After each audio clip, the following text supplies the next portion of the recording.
Not too long ago, I made a video saying that now that the election's over and we all know we don't have to go out and panic buy anything, we should still go out and help support our local businesses by buying a celebratory gun. And it's much more fun to buy a gun in celebration than it is in panic anyway. So a lot of people said, well, what did you go buy? And recently in a chat yesterday, I did my first live question and answer chat. People asked me, what is my most recent gun? I thought I'd answer both those questions today. And what I bought was a Smith & Wesson 627. This is the 4-inch Smith & Wesson 357 Magnum 627. This is the Pro Series gun, so it's a little bit of an upgrade from one of their standard guns, but it's not quite a Performance Center gun. I wanted to get the Performance Center model of this gun, but it only comes in two sizes, a 2.6-inch barrel and a 5-inch barrel. And I didn't want the 5-inch barrel, I wanted the 4, so I went with the Pro Series instead. Now you might ask yourself, how is this different than all the other Smith & Wesson revolvers you have that are 357 Magnum other than just the barrel length? Well, this is also an in-frame 357 Magnum. So it's a little bit bigger frame, which allows it to have an 8-round cylinder instead of a 7-round cylinder. So you're getting 8 rounds of 357 Magnum in a revolver. One thing I really do like about the Pro Series guns and the Performance Center guns is they don't laser etch the logo on. It's actually engraved into the gun. That's a much nicer feature. That's one of the reasons I like these guns better than the standard revolvers. I wish they'd go back to engraving their logo. This gun does have the satin stainless steel finish and a case-hardened hammer and trigger, and it does have the slab side barrel design with the slanted underlug here. I really do like that design. There's really only one thing I don't like about this gun, well, other than the front sights, which you know I'm going to replace, and that is, and it's probably not hard for you to figure out, the grips. I do not like these rubber grips, so I'm going to change these. Now, I don't really have a lot of money right now because I just bought this to go out and buy new grips, and I don't want to beg for any free grips right now, which I usually don't mind doing, but I did it a lot lately, so I don't want to do it right now. So I started looking through my old grips, and luckily, I found these.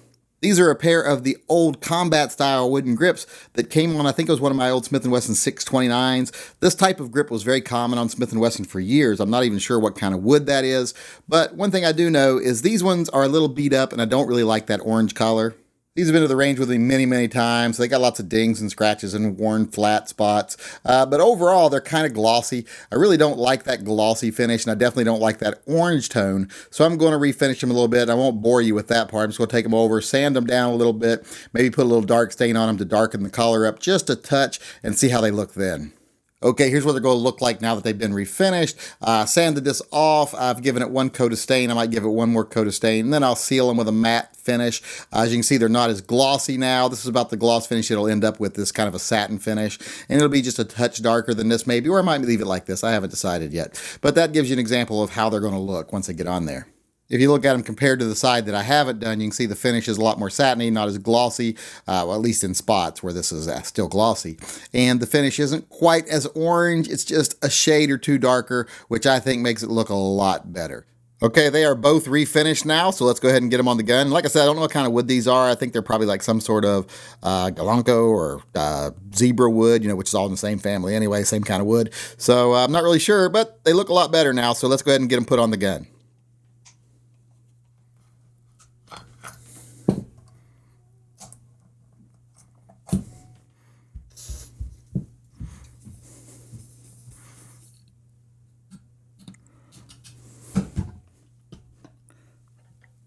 So there you have it. Looks a lot better now. Feels a lot better in my hand. This is going to be a good camping gun. Nothing's better for camping than a good 4-inch 357 Magnum revolver here in the Pacific Northwest. And that 8 shots really maximizes that potential of the round. So you really got a good gun here for camping and hiking. And we'll get it to the range here in the next couple of days, make sure it's good and reliable, which I have no reason to doubt that it will be. So get it to the range. Maybe I'll do a review of it, but reviews of revolvers are kind of pointless. They're all pretty much the same. They're all pretty much reliable. If you get a Smith & Wesson revolver, they all shoot pretty good. So this is what I bought. This is my newest gun that I bought, not to celebrate the election of Donald Trump per se, but to celebrate the defeat of Hillary Clinton, because I'm not the biggest Donald Trump fan. I'm giving him a blank slate and see what happens. But for now, I'm going to say this is a gun I bought to celebrate the defeat of Hillary Clinton, and it's my newest purchase, so that answers both of those questions.